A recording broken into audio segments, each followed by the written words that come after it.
Today in our gospel, we hear one of Jesus' beautiful healings of a man with leprosy. He's coming down the mountain, and there's great crowds following him, and this man approaches him who has leprosy. And of course, we know at that time, this was the worst of the worst sort of thing, and he's shunned by society. But he comes toward Jesus and he simply says, "Lord, if you will it, you can make me clean." And Jesus says, "I do will it, be made clean." And the leprosy leaves him. And to me, this has always been one of those beautiful passages that I feel like I can right away kind of apply to my own life. For my own sinfulness, I ask the Lord so many times, "Lord, if you will it, you can make me clean. You can make me free of this, of whatever it is I'm struggling with." And I think that's true for a lot of us. We all feel that sense inside us, "Lord, just please take this away from me." But there's also another sense in which we have to say, "Lord, help me to also work toward that as well, to find the help that I need."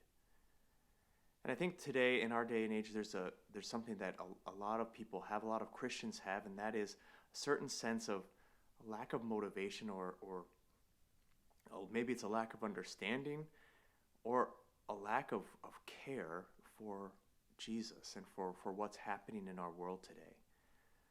Somehow we've come to a point where the church is only seen as a place that we have to be just consoling and caring, and yet we do that at the expense of speaking truth or really preaching the gospel.